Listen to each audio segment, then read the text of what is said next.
All right, it is 10 o'clock and we'll go ahead and get started and let people just keep rolling on in. Hello, and thank you for joining us for our webinar Wednesday. My name is Sharon and I'm with SIPA, your Colorado Government Authority, helping you get more information and services online and offering Colorado government's grant funding. In today's webinar, John Maslanik, Mike Marcevic, and Jeffrey Richmond of TEKSystems will be diving into pathways for improvement through organization transformation. Before we get started, please go ahead and turn on captioning if you need or desire, and note that during this webinar, you're muted. If you have any questions or would like to communicate with the presenters at any point during the webinar, please do use the chat or the Q&A function. We'll unmute folks at the end for any remaining questions. If you have any other questions, you can always contact us after the webinar as well. And we'll have a post-webinar survey that we hope you will fill out and provide your feedback to us because we love getting your ideas and suggestions. Please join me in welcoming John, Jeffrey, and Mike. Thank you all for sharing your time and expertise with us. Also on the call is Sales and Marketing Director Beth Justice, if you have any questions for those of us with SIPA. Thank you again for joining us today. And with that, I will turn it over to our guests. Great, thanks, Sharon. Good morning, all. Jeff, go ahead. Yeah, good morning, all. Thanks for joining us. As Sharon mentioned, Jeff Richmond, account lead for state of Colorado with TEKSystems here. TEKSystems would like to thank you all for being here. We're excited to share a topic and speak on a topic we feel strongly about, really the focus on business and technology strategy behind digital transformation efforts. We're here to talk about how organizations can modernize effectively, aligning their business goals and technology initiatives to drive real and measurable outcomes. Our team here, Sharon did introduce us. We have John Maslanik, Business Development Manager, Mike Marcevic, our Program Principal, and myself, Jeff Richmond. So let's talk a little bit about why modernization is critical here. Organizations today face mission critical demands, tight budgets, and the need for strategic and tactical support. Our biggest challenge we see is the lack of alignment between business goals and the technology execution. Too often teams build solutions and don't deliver to the right problems, or worse, aren't even used at all. That's why a more integrated outcome focus is essential. So we have a quick poll for you guys. If the chat's open, would love for you to throw in your thoughts into the chat. If it's not, I'll let you just write it down or store it in your brain. But first question is just what % of organizations achieve their original ambition?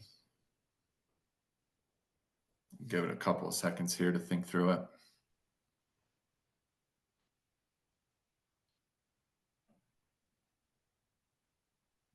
So the question here is, do you think it's high or low?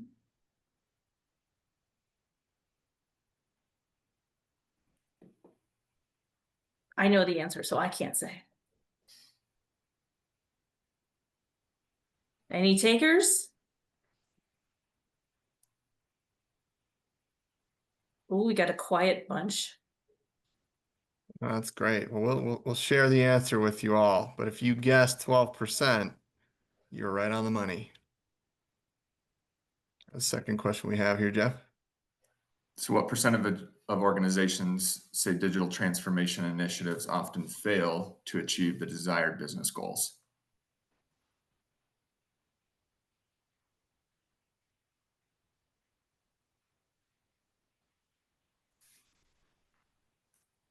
So if you guessed the converse, 88%, that's a massive number. So I think this shows us transformation is happening, but it's not always necessarily delivering the value that organizations are looking for or agencies are looking for.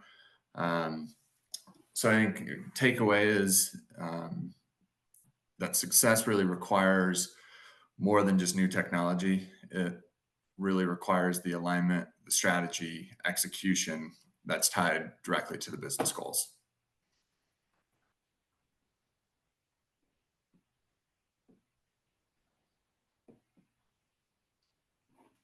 I just realized I was muted. So hi, nice to meet you all. Mike Marcevic. Like Jeff and John are talking about, I think one of the biggest things we see right now as we're partnering with organizations, we're all busy, right? And that's just the reality, right? We have multiple initiatives that are happening at the same time, often overlapping, sharing people, resources, funding oftentimes. And what we're seeing is that, we all want to do the right thing for the enterprise that we work for.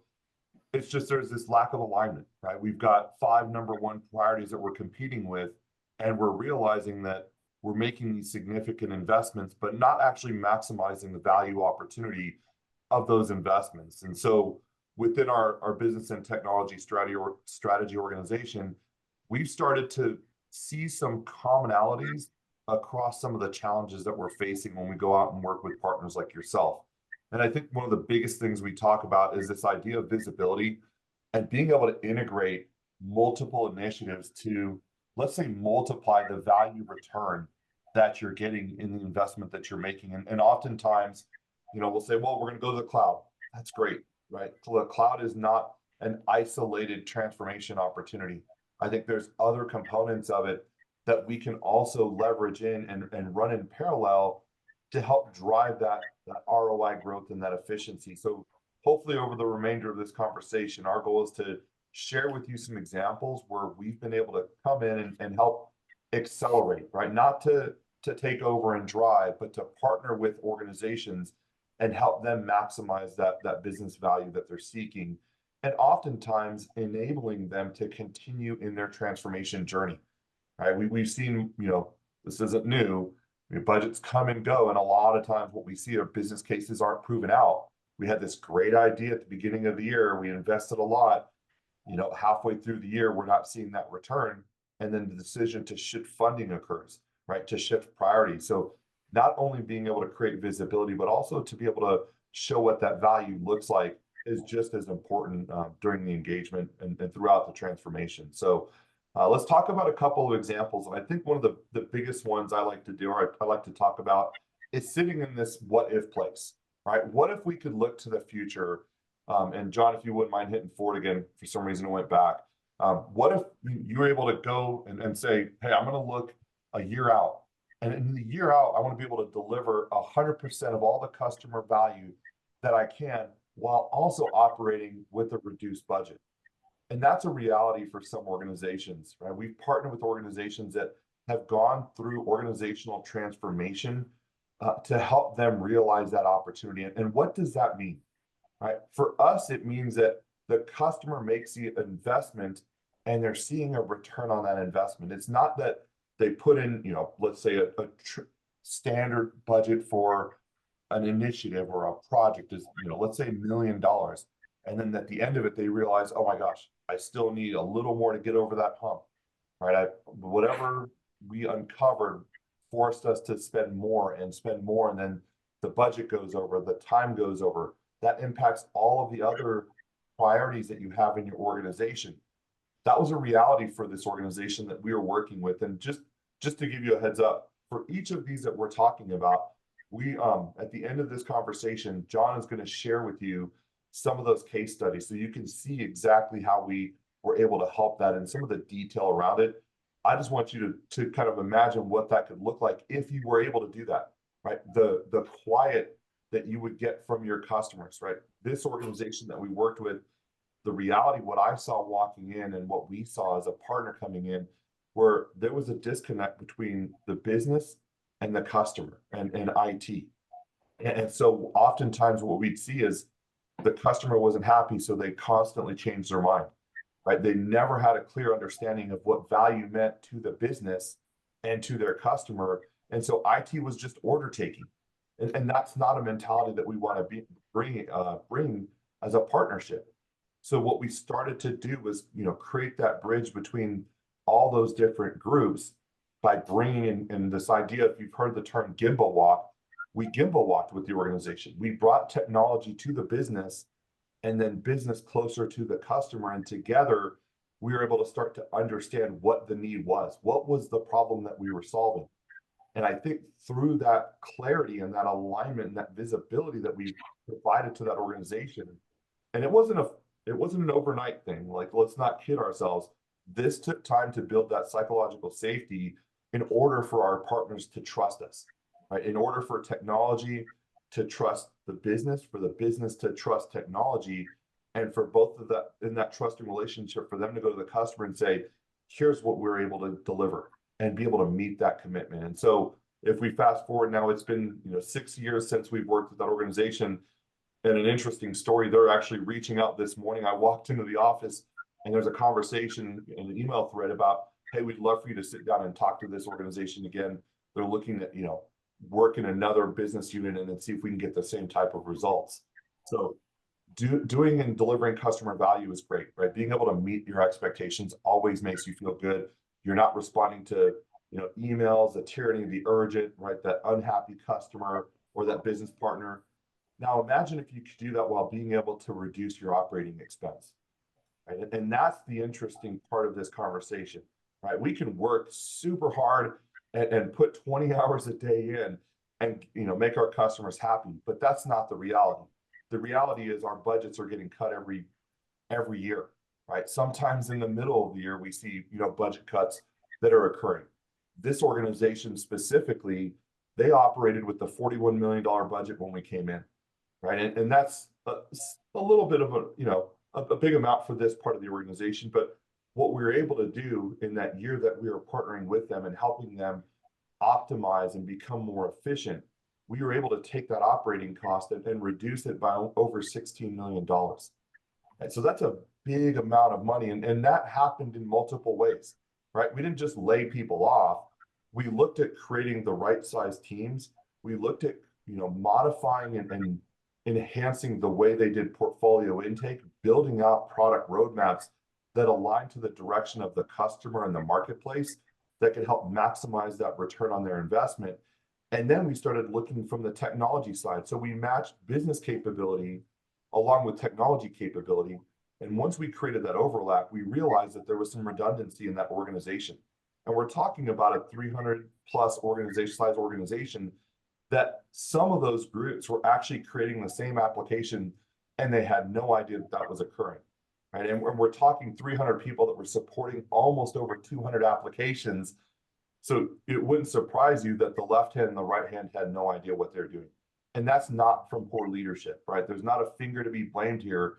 That's just us working on the tyranny of the urgent and just order taking versus understanding that vision in that direction. So as a partner, being able to come in, create that intake, align it to a roadmap, and then match those business capabilities with technology capabilities allowed us to start doing app rationalization to reduce some of the duplication, right? And then over time, we started to right size the organization and realizing we were taking on work just to bring the funding into our practice or into that organization that wasn't aligned to our vision. And because of that, we were able to reshape the organization. And when the cuts came at the end of the year and they were asking money to give back, this was the only group, and you guys all remember 2020 and what happened there.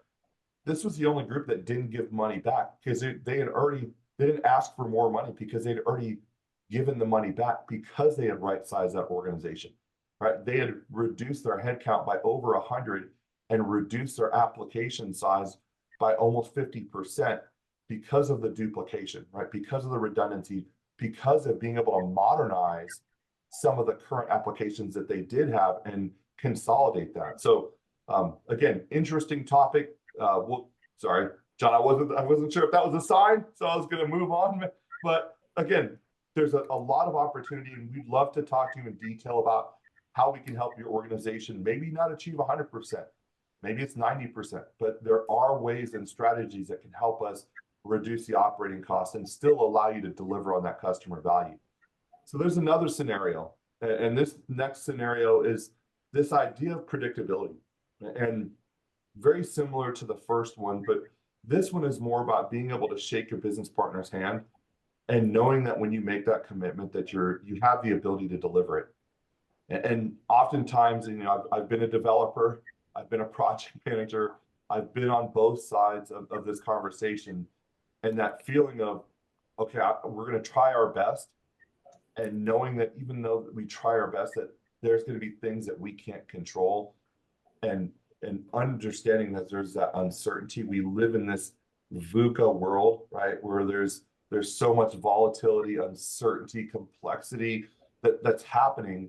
How do we take action in that kind of world? And so what we were able to do, and this is, I think an interesting conversation and probably things that we deal with day in and day out, but being able to shake a customer's hand and then, or a business partner's hand and say, hey, we agree, we're going to work on this, right? We're going to fix the time, right? We're going to fix the funding, and then we're going to have conversation around what's the most important thing that you need to do. And why is that so important? And making those commitments in a way that we feel comfortable, and then having that closed loop system to have economic trade-offs if necessary. So we're delivering on those commitments and understanding what the outcome is and what they're trying to achieve, not just checking the box, but being able to see that bigger picture of what is this initiative trying to prove out? What is this project that I have trying to deliver for an outcome? And then being able to meet that. And part of that is this idea of a closed loop system that we introduced into organizations where, we call it, people will say agile. Well, agile is a framework. It's also a mindset, but it's more about the collaboration piece, right? We're talking about little a agile and being able to work together and have trade-off conversations in real time, and being able to then deliver and meet all your customer commitments. And the organization that I'm referring to, when we walked in, they were at a 30% predictability rate. So what happens, right? The business comes in and says, hey, we'll fund the project. And then they put $1 million in, and then they put another $1 million in the buffer. And at the September mark, IT's coming back and saying, hey, we blew through the 2 million, we're going to need another $1 million. That lack of trust kills the relationship between those two areas, right? Then it becomes a more command and control.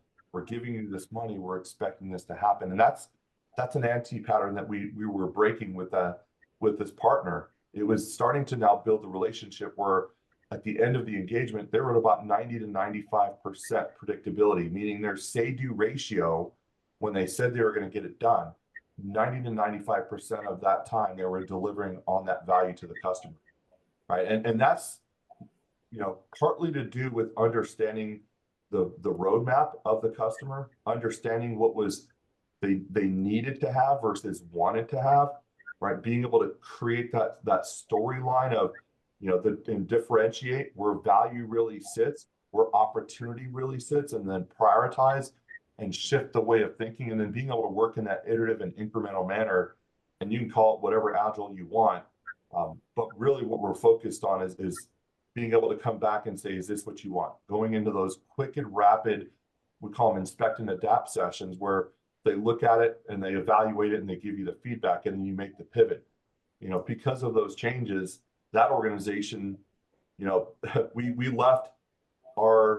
got them to a point of sustainability in 2021. And then they took on a project that had been an Achilles heel since a big M&A that took place 10 years before that. And that group, I found out about 2 years ago, was the only group that was able to actually successfully complete that project. So they made the commitment and they were actually able to get it done. And when we unwound it, what we realized, a lot of it was this idea of right sizing, batch sizing the work, understanding the problem that the customer was trying to solve, and then building a solution to solve that problem, not just to check the box. So we're introducing new ways of working to them, helping them transform both their business and technology organization in order to meet those customer commitments. So a very interesting story. That's one of many that we have where we've been able to help improve predictability. And it's not just by simply installing Agile, it's about changing the mindset and the way of working, from a mindset standpoint to help enable that. So I know we're limited on time, so I'm going to kind of keep us going. And then I think we're going to open it up here for some questions at the end. I think this next scenario, and you hear kind of the tone in the first two conversation tracks, and this one's really about being able to answer the why. Going into an organization and asking people, why are you building this? Well, it's the project that I have, right? I'm responsible for this line of code, but why? And Simon Sinek, you guys have probably heard of him, right? That's the focus there. We start shifting the conversation, and that can be a huge mindset shift again, you don't have to bring a different methodology in to do that. It's about change the cultural mindset in an organization to understand why are we building it? What problem are we trying to solve? And that creates some level of empowerment and autonomy in those individual contributors and the people that are doing the work in your organizations. And so we start with the why, because what we're hoping to understand is the problem that you're trying to solve, and then it allows for us to be innovative. It allows for us to then solve that problem. And the other part that's critical along with this is being able to create the capacity. Once we start to understand why we're doing the work, we can unlock that intrinsic motivation in our individual contributors to be able to do what we pay them to do, which is solve problems, right? We're not just asking them to write lines of code, but to solve real world problems. And to me, I think that's unlocked what we've seen in organizations. It starts to create this continuous learning culture where everyone wants to understand the why. And it's not just from I'm a developer, it's I'm a business analyst, right? I'm a QA person, I do QC, I do data entry, whatever that role is. When they're connected to the why, they have a better understanding and they're more committed. And this is a good example. We unfortunately, when COVID occurred and that pandemic occurred, there was an increase in job opportunities that originally came out of that shift. And people were leaving for better jobs. And we saw organizations that were not able to provide this to their customers see an increase in retention, right? The numbers, they had 18,000 plus people leave an organization in 1 year. And they brought us in and they were trying to figure out why, the numbers were so high. And what we realized after, just going through that organization and having some of those conversations, there was a disconnect, right? People realized they were putting 18 hours a day in.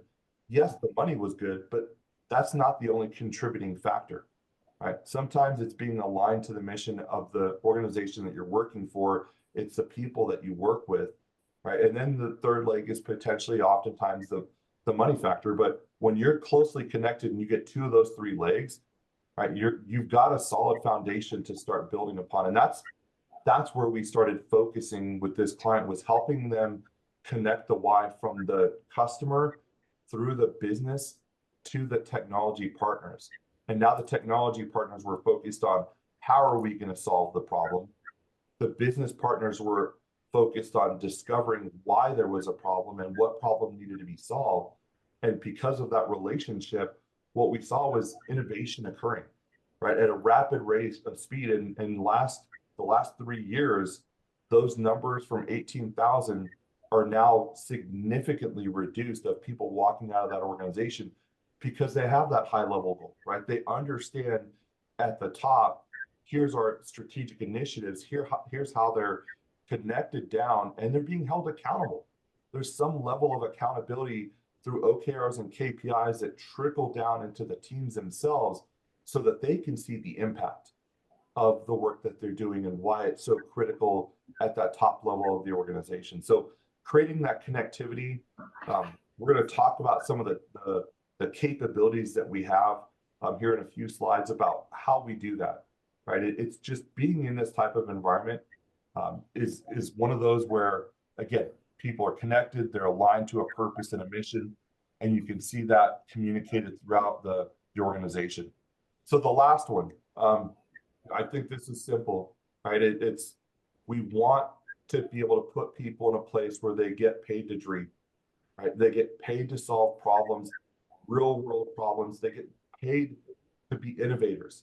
And one of the big things that we've seen is this idea of this continuous learning culture will trump any type of implementation of a technology, any type of implementation of a framework that you have, because that's where the dreaming and the problem solving starts to come in.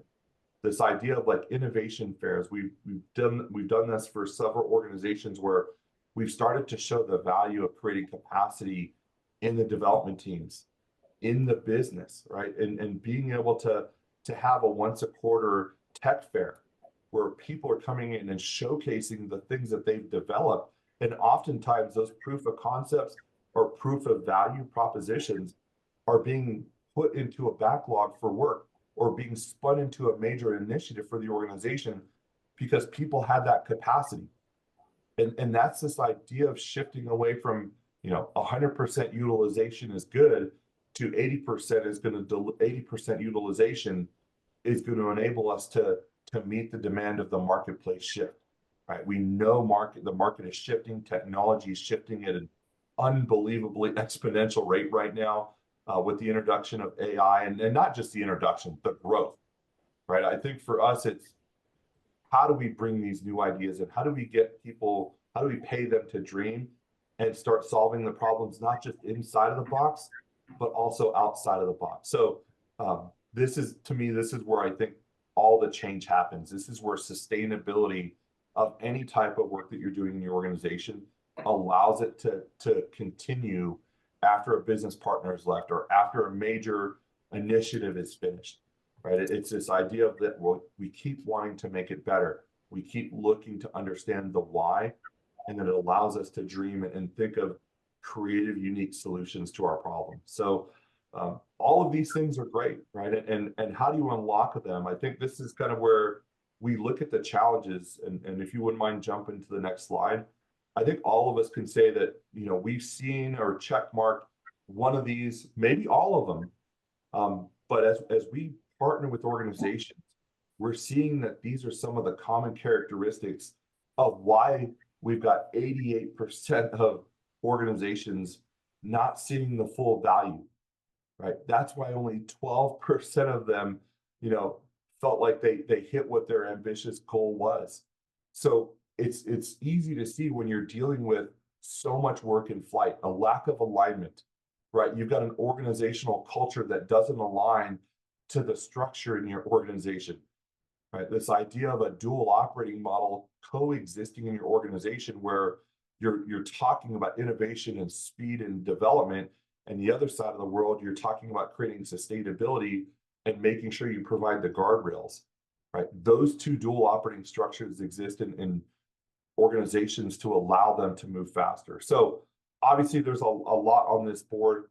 Feel free to read through that. These are challenges that maybe you faced in your organization. We would love to, as a partner, talk about some of the ways that we've helped solve some of these challenges, right? Again, I can go on for hours and hours, but we don't have that much time.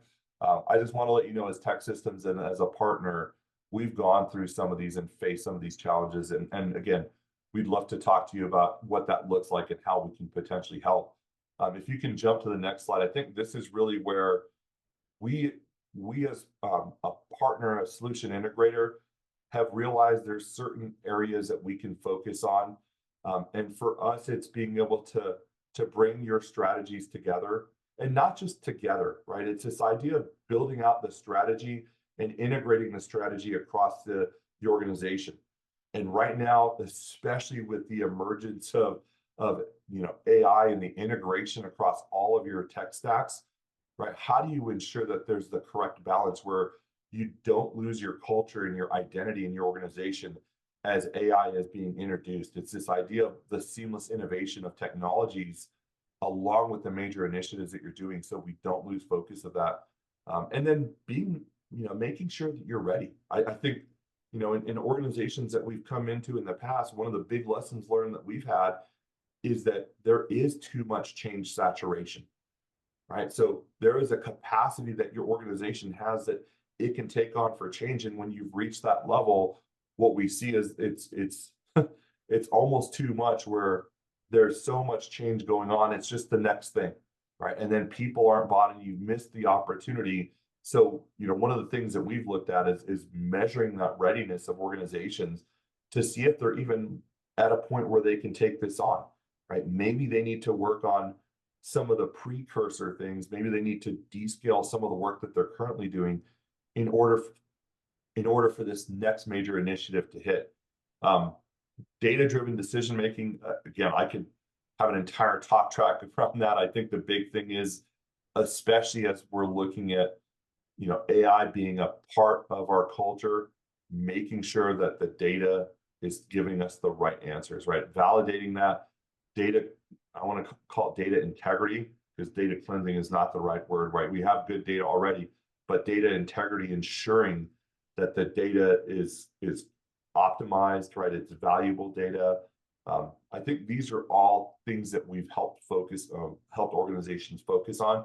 The last one is probably where my passion sits, around continuous optimization, right? It's this idea of constantly measuring our value stream and understanding how we deliver value, not just, what does it look like from going to point A to point B, but how effective and efficient are we in those different steps?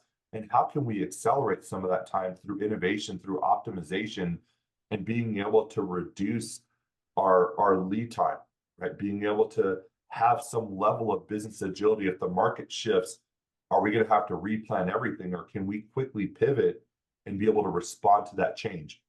Whether it's an external funding change, whether it's a change in the marketplace, change in technology, right? Maybe some budgets are being cut and we've got to reprioritize. Can we do that? Do we have business agility? And this idea of continuous optimization is one of those key capabilities and attributes that you need to have, or that we've seen is necessary in organizations to be successful. How we do it is really the way that I'm going to kind of wrap up this session with you guys, or at least my part of it. I think for, within business technology and strategy, there's a couple of key areas. If we can jump to the next slide, I want to spend a little bit of time here. There's a lot more detail to this slide, but I want to talk at a 10,000 foot level. I think the key here is every organization that we're working with is at a different point in their journey, right? They're either thinking about taking on a major initiative and they need to help and understand where they are. They may be at the end where they've already picked the partner, they've already got a roadmap.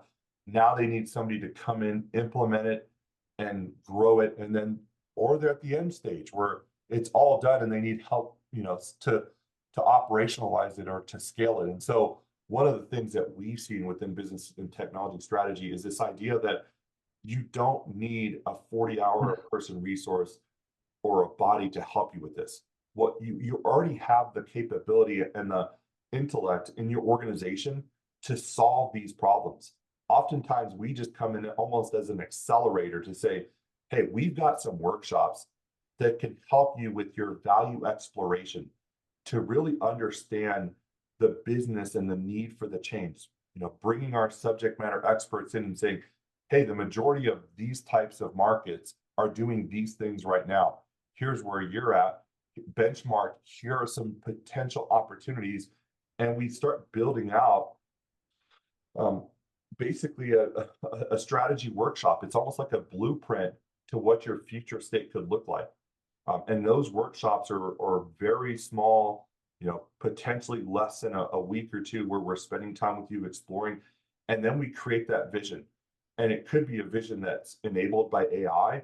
It could be a vision that's helping reduce your application footprint, right? And then once we come out of that workshop, then how do you align those people, right? How do you start to shape the people necessary? And we've got workshops kind of also identified in this space where we come in and we do a strategic alignment, right? We take that top level, create the necessary metrics, identify the business value, build the business cases out, and then help shape who is required in the organization, and do they have the capability? As I mentioned before in the previous slide, this idea of transformation readiness, right? It's great that it's the number one thing you're all going to do, but is everybody aligned, right? Do we have the understanding of business capabilities, technology capabilities that are necessary to deliver that? That's another component that we can come in, again, not maybe at the beginning of the journey, maybe after there's first couple of steps have been identified, and we can help create that alignment of all the people, all the technologies necessary, the funding that's necessary and able to support it, and then building out that model.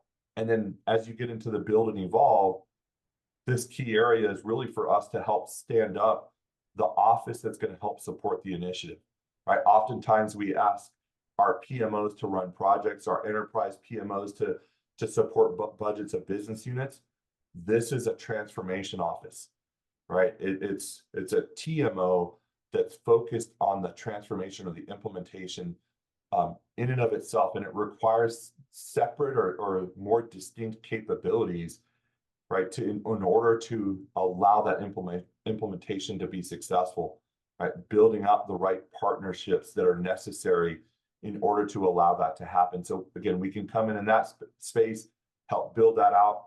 Our goal is to create enablement within your organization, right? And then so hopefully at the end of this, you've got something that you can sustainably hold on to and mature after, you know, our partnership is moved on into the next phase. And then the last part about operationalize and scale, for us, it's about optimization, right? So we go back to this idea of continuously learning. That's how we close out, right? We want to make sure that we don't just end the project, that we create a system where you're constantly looking back and evaluating, did we get the most value, right? Were we one of those 88% people that didn't see the value of the work that we did? Hopefully what we're seeing is that that doesn't happen at the end of the engagement or the opportunity, that it's happening throughout, and we're constantly evaluating the work that we do. So within each of these areas is probably 5 or 6 different workshops that we can provide, depending on where you are in your journey and what type of accelerator you're looking for. Our partners within business and technology strategy can help, you know, kind of augment or accelerate your journey. The last slide, I just want to kind of show at a high level, this is the space that we live in, right? So if we want to summarize it down, we can help with strategy and planning. Maybe you're looking at understanding, you know, the direction of your organization and the direction of the marketplace, and you need some benchmarking data. We can come in and do some of that analysis. Maybe we're looking at our business processes and saying, hey, we need to modernize our current business processes, right? We're still using Access databases. We're still potentially using Excel.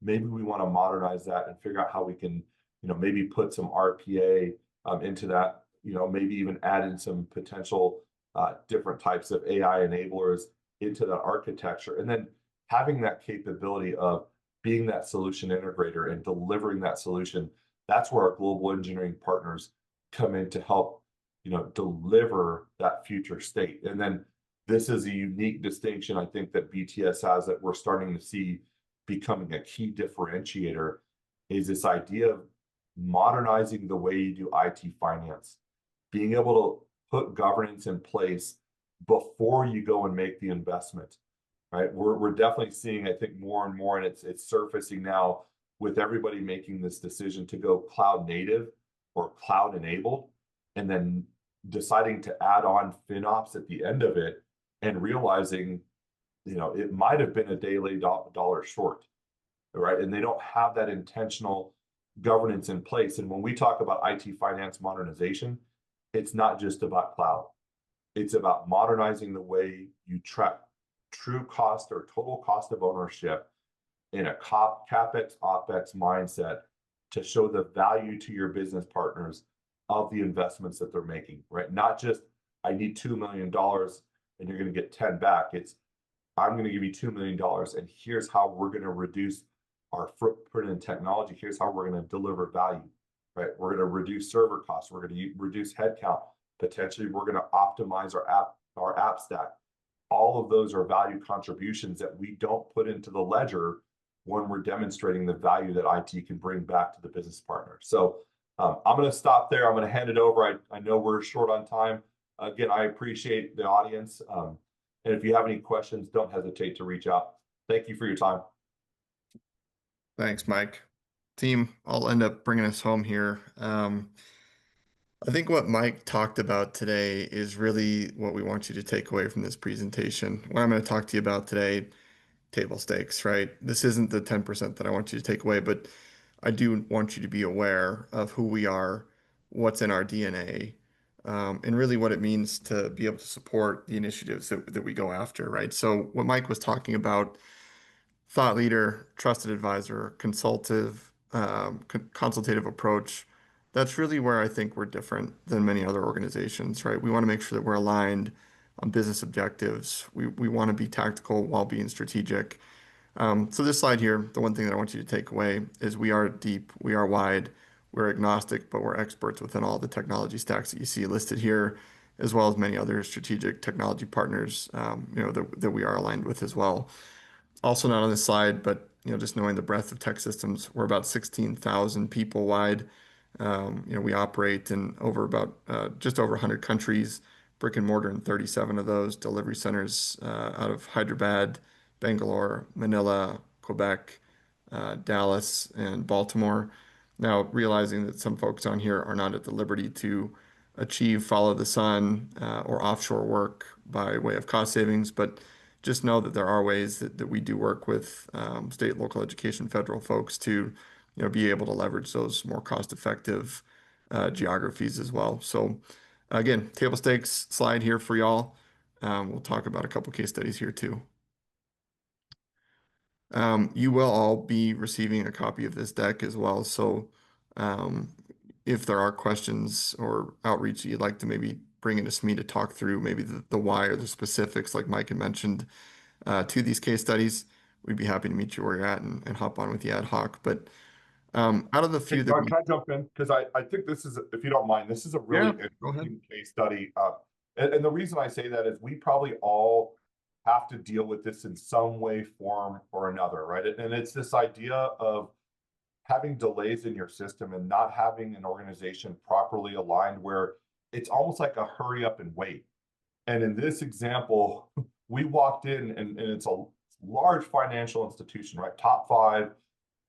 And when we walked in and we measured out the efficiency of flow across their organization, what we found was they were, at 23%. And that meant if we just take it a dollar and cents, right? For every dollar, only 23% of that dollar. So 23 cents of that dollar was actually adding value, right? Now scale that up to $100 million business unit or $1 billion. You can see that as you add that up, right, and you multiply that number, it starts to grow. And once we were able to show that, the interesting part of this conversation was that they just were busy, right? They didn't realize the inefficiencies that they had in their system and the number of delays, and that the simple realignment of some of the work and almost right sizing and prioritizing that work. And this is only 2 quarters, right? We're not asking of years and years of work. Within 2 quarters and 6 months, they went from 23% to 90% efficiency, right? So that meant that there was more finger on time keyboard, right? We reduced defects going into their production environment. We reduced waiting for integrations to occur because they were handing over all of their work at the end of the project to an overloaded QA group that was trying to do UAT for, I think the example was 2,100 user stories at the end of a 12-week iteration. Right? That's impossible. Nobody's going to do that. So now you're building this house on basically quicksand, right? Everything was sinking, everything was falling apart. We started to introduce WIP limits. We started to prioritize and integrate more often. They had the capability, they just didn't have the right mindset. So we integrated daily and we reduced that within 6 months to 90% efficiency. So that means for every dollar invested, they were receiving, 90% of that dollar, 90 cents being value added time. So sorry, it's a very unique case study. We don't oftentimes get to have that large of an impact on an organization. And this is, I think, one of those key things that we see a lot of organizations that are forced into reducing operational budget. This didn't require anybody to lose jobs. This actually, we gave money back because we became more efficient with the people that we had.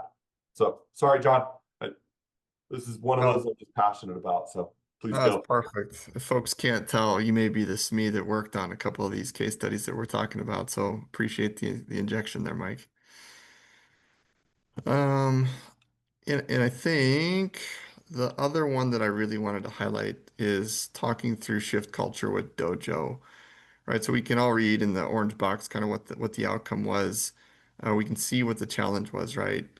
Trying to remain competitive in a complex global market, right? Like the way that these organizations are trying to align and then how they're really struggling and where they need help and the difference in the dojo approach. And Mike, maybe I'll ping you again on this to maybe talk to, what it was, what the problem statement was from the customer, how we ended up coming to the solution, and then how that ended up in the end result here.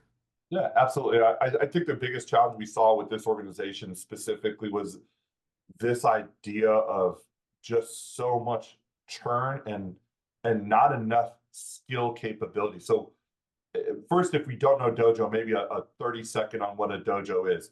I'm going to simplify this in terms of going to the gym, right? So let's say we decide we want to work out. Well, the do-it-yourself model is I go and get training and I download it and then I do it on my app, right? And then there's this idea of coaching where I might go into a group and there's 100 of us working out in a room together. The dojo is more like me and my personal trainer living with me 24/7, helping me improve. And that's a shift. So imagine having a dedicated trainer in your team for an extended period of time and the results that you're going to get, that somebody that has not only the subject matter expertise in this specific area, but also has that coaching mindset that helps break down and create psychological safety, that builds, and removes the silos and builds a connection among team members. That's what we were able to do. And in the same time, we were able to help reshape the way that they thought about doing work. Instead of being the A, B, C, D, E, F, G, follow the prescription, it was more around shifting the way they did it and doing the work in smaller batches so that they could get to that inspect and adapt, right, in an hour, not a day, not 2 weeks, but it was having everybody aligned and saying, as a team, this is what we're going to work on. We reduced the WIP limit down and we forced that focus to be on one specific thing. And on this group is right, hey, we need to automate some of these manual processes. Okay, how many do we have? What are the ones that we do manually every time? And the team swarmed to it. And I think it was like 4 hours, right, of our coaches being there. We automated that process and it saved them 360 hours, right? And then within the end of the dojo engagement, and I think this was 12 weeks, the team was now delivering on 100% of all requested functionality because they understood prioritization, they understood batch sizing, and then on top of that, we upskilled those key people in that team, because again, it was I do this and you do that. It's now we all do these things. We may not all be experts, but we've all upskilled enough that we can help and support each other in that team. So it was truly building that team mindset that allowed us to achieve that 100% of functionality. Great, thanks, Mike. So we're going to draw towards the end here, and a call to action. If something resonated with you today, if you'd like to explore more, perhaps a more bespoke conversation to your organization, I see a lot of familiar faces on here, a couple new ones. Don't hesitate to reach out to myself, Mike, Jeff. We'd be happy to facilitate a conversation, come in and whiteboard with you all, really talk to you about maybe more in more detail about what some of these workshops can do for you and offer and help you all get a quick win. We want to earn your trust. We want to be your trusted advisor. We want to be your consultants. And so I hope there's something for y'all to take away today. But yeah, our call to action is please do reach out. We're happy to share more and continue the dialogue here. So Sharon, I know we wanted to leave this time open for a few questions at the end. We may or may not have any takers, and maybe some folks will get some minutes back, but at this point in time, we'd like to open it up for any Q&A. Right, maybe I'll kick this off. Mike, can you maybe start off what the discovery process was like with some of the clients that you're working with today, how they approached you, maybe get the juices flowing on where we start. Yeah, I think the big thing that we look at is there's obviously a problem that needs to be solved. And I think instead of, TEKSystems as a partner just saying, hey, here's the one way we solve this problem, we really try to come in and explore what that looks like. And oftentimes it's a face-to-face conversation like we're having today where, we get on a call and we understand the challenge, right? And that can, potentially it's a conversation with one person and we realize that one person may be the sponsor, the stakeholder, but then there may be a bigger pool of people that are impacted by this change. And we've actually created a value exploration kind of workshop. It's about 3 to 4 hours where we can sit down either face to face or virtually and uncover the challenges, right? At the true root cause of the problem, why is it that this is occurring? And then looking from a cultural standpoint, or not a cultural, I'm sorry, a behavioral standpoint, right? What does that behavior change need to look like? Whether it's in your system, in the way your people are doing the work, right? Maybe it's a different part of that ecosystem that needs to be adjusted, understanding what that change looks like, and then being able to identify KPIs to help measure that change, and then having that next conversation around what capabilities and tools do we want to bring in to help shift that. So a lot of times what we build for our partners in any type of opportunity, it's obviously outcome driven, but it's also value driven, because we don't want to just check the box. We want to be able to show measurable and quantifiable improvement based on the challenge that you're facing. So, we can come in and have a 30-minute quick conversation, do some exploration. We really want to sit down and partner. I think, John, you and I have had a chance to do that several times in the Denver area, where we've just sat down and whiteboarded it, and just whiteboarded out a potential approach or a solution.